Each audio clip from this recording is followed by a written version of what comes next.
I think that when the anchor of a leading cable news show uses, quite frankly, sexist, personally offensive language that I actually don't think they would ever use about a man against the person that shares this podium with me, I think I have an obligation, and I think it's important to step up and say that's not okay.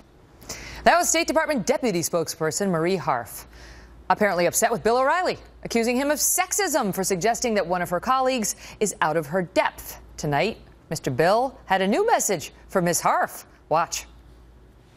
Now, we asked Jen Psaki and Marie Harf to come on the Factor tonight, but they are afraid. I hope that's not a sexist comment, because many men are afraid to come on this program. But the main point here is that smearing people is unacceptable, especially by folks representing the U.S. government. I mean, Ms. Harf didn't just go out there and say that off the top of her head. Secretary of State Kerry had to sign off on it, and it was a foolish thing to do. He should know better. But this is what we're seeing right now in America: cheap shot alley coming from powerful politicians. Joining me now, Brent Bozell, president of the Media Research Center. This reminded me of when I used to practice law, and one time I had to yell at an opposing counsel in a deposition, and his buddy started laughing because I was yelling at the one guy, and I had to look at him and say, "Be quiet or you'll get it too." It's like, Marie, just stay out of it, because Jen Psaki wasn't complaining. Don't offer yourself up as the red meat. I'm watching this. Megyn, I'm watching this. Look, let's be honest. Being a press spokesman in a position like this is about the toughest job in Washington, D.C.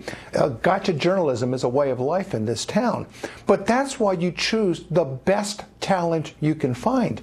Jay Carney was smooth, well-spoken, intelligent, also duplicitous, and very dishonest.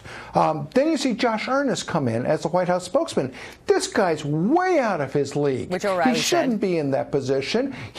It's not good. And so you turn over to the State Department with Jen Psaki, and every time I've watched her, I shake my head in disbelief. I watched that press conference. I watched James Rosen ask her. He just asked her the most simple question in the world: are we at war? She couldn't give him an answer on that. So you think that's bad. Now you see Marie Harf. I'm sorry, I'm going to say this because it's true. She is a bubblehead. I watched in embarrassment. This is the best they could come up with. She would flunk a freshman college debating contest. Let me challenge you on this. I don't think it's a bubblehead thing. That implies that she's stupid. I don't think she's stupid. I've interviewed her. She's young.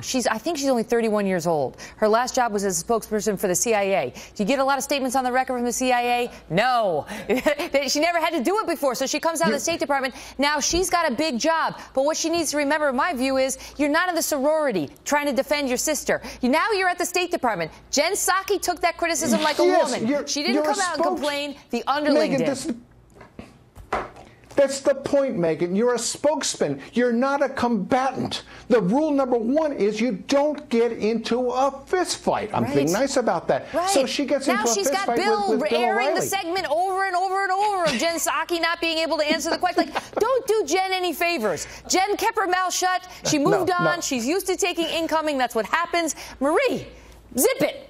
Let it pass. She's got to, at this point, she's got to laugh at herself. At this point, she's got to say, I made a boo-boo, and laugh at herself and rise above it. Agreed. And that's part of what you do when you're young and coming up the ranks. Brent, good to see you.